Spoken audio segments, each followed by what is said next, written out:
নমস্কার। আজকে আমাদের সঙ্গে রয়েছেন একজন পেশেন্ট যিনি দীর্ঘদিন যাবৎ একটি অ্যানাল ফিশারের সমস্যায় ভুগছিলেন।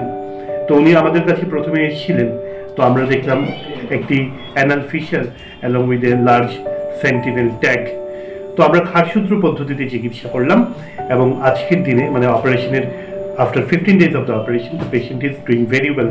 पेशेंट बांग्ला सही से नहीं बोल पाती है, इसलिए उनसे हम बात करेंगे आज और देखते हैं वो क्या बोलती है।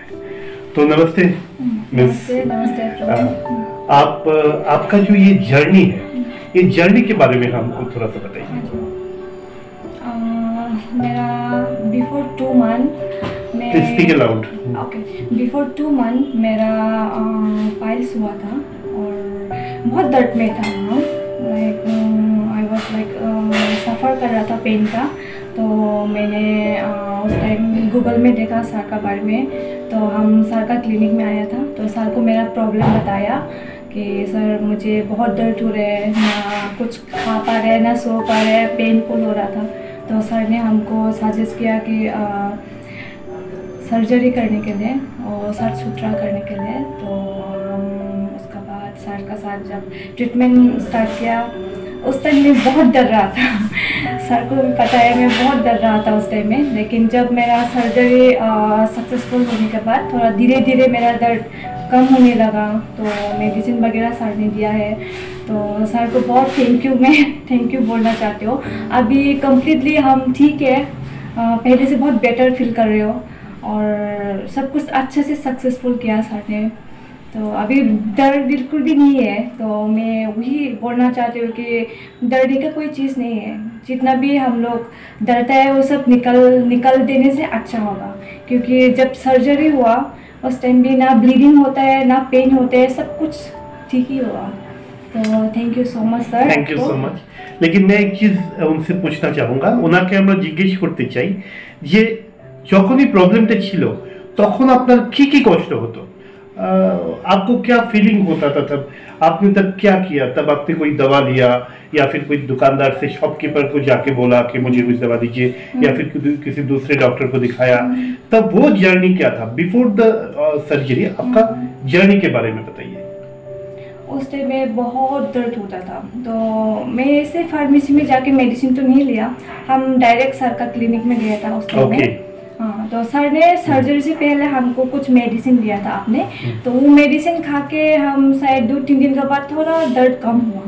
तो उसके बाद हम दर्द कम होने से भी सर ने हमको सजेस्ट किया था कि सर्जरी करने से अच्छा होगा। तो मैं भी वही सोच रहा था। हम सर को ट्रस्ट किया था बहुत। सर का ऊपर में डिपेंड था कि हाँ ठीक हो जाएगा। ये डेफिनेटली ये ट्रस्ट फैक्टर बहुत इंपॉर्टेंट होता है कि हमने देखा है जो जब तक आप डॉक्टर के ऊपर ट्रस्ट ज़्यादा रखेंगे, डॉक्टर को कॉन्फिडेंस ज़्यादा आएगा आपका काम करने में। और ये जो होगा सर्जरी, जो भी क्षारसूत्र या फिर कोई भी सर्जरी होता है, तो वो बेस्ट होता है। ट्रस्ट अगर पेशेंट डॉक्टर को नहीं देगा और डॉक्टर का हाथ कांपता है, तो that is the main important thing. Each and every patient should trust a doctor to get a better surgery. तो ये जो प्रॉब्लम हुआ उनको, तो उन्होंने क्या किया, डायरेक्टली मेरे पास आ गए। तो ज़्यादातर पेशेंट क्या होता है, ज़्यादातर पेशेंट इधर उधर जाते हैं, दवाइयाँ चैम्बर से लेते हैं या फिर किसी भी डॉक्टर को, या फिर जो क्वाक है उनके पास भी पहुंच जाते हैं। क्योंकि आजकल इस तरह की कुछ बीमारी है जिसके लिए ये क्वाकरी इंडिया में बहुत ज़्यादा चलता है। तो वो कुछ एसिड से वहाँ पर जला देते हैं या फिर कुछ ऐसा करता है। तो शुक्र है आपने ऐसा कुछ नहीं किया और डायरेक्टली हमारे पास आ गए। तो ये इनका जो जर्नी है, ये जो पेनफुल कंडीशन है वो बहुत कम हुआ, इसके वजह से उनको ज़्यादा बेनिफिट मिला। तो ये जो आपका सर्जरी हुआ, तो सर्जरी के वक्त ड्यूरिंग द ऑपरेशन आपको कुछ पेन हुआ? नहीं सर, बिल्कुल भी नहीं। क्यों नहीं हुआ? क्योंकि हम लोग अंडर स्पाइनल एनेस्थीसिया में ऑपरेशन करते हैं। स्पाइनल एनेस्थीसिया में क्या होता है, कमर में एक इंजेक्शन दिया जाता है, तो लोअर पोर्शन का जो लोअर पोर्शन होता है लेग तक का, वो वीक हो जाता है, नम हो जाता है कुछ घंटों के लिए, उसके बाद ठीक हो जाता है। तो हमारा जो सर्जिकल प्रोसीजर है क्षारसूत्र का, वो बहुत ही सिंपल होता है और आधे घंटे में सर्जरी कंप्लीट हो जाता है। तो हमने आपको प्रोक्टोस्कोपी नहीं किया। तो proctoscopy is a very important procedure for diagnosing various kinds of anorectal problems, लेकिन उनका हालत कंडीशन ऐसा था, एनोस्पेज्म बहुत था और एक मास ट्यूमर जैसा था जिसको हम सेंटिनल टैग बोलते हैं, तो उसके लिए हम प्रोक्टोस्कोपी नहीं कर पाए।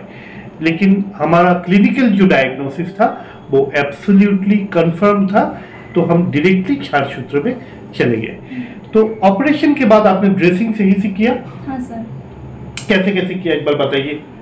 आपने सीज बात किया? हाँ सर। जो पोस्ट ऑपरेटिव मेडिसिन दिया गया था वो आपने फॉलो किया? हाँ सर। अच्छा, तो ये पेशेंट बहुत ही मतलब कोऑपरेटिव था। मैंने जो बोला पेशेंट ने सो वो सब किया।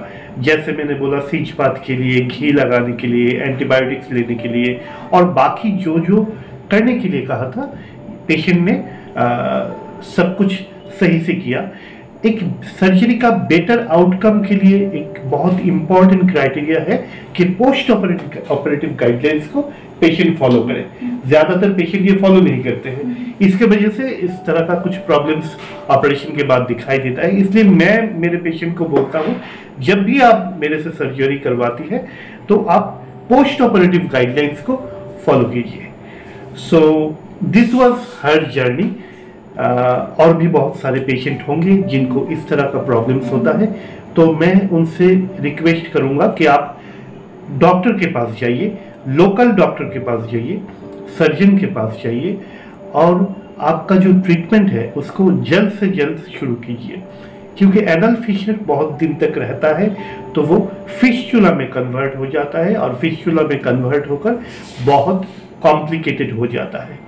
और पाइल्स से कभी कभी आप नेग्लेक्ट किया पाइल्स को तो पाइल्स से ब्लीडिंग हो सकता है या फिर प्रोलैप्स हो सकता है, स्ट्रैंगुलेशन हो सकता है और भी बहुत सारे प्रॉब्लम्स हो सकते हैं। तो इस तरह के जो मलद्वार का प्रॉब्लम है इसको आप डिले मत कीजिए, डॉक्टर को दिखाइए और हमारी हेल्प की कभी भी ज़रूरत हुआ तो हमें ज़रूर हमारे नंबर पर फ़ोन कीजिए।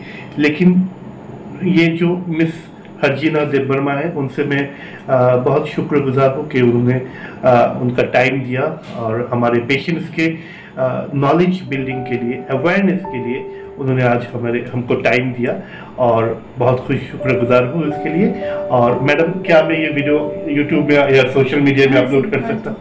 थैंक यू सो मच, उन्होंने परमिशन भी दे दिया है। So take care, thank you, bye.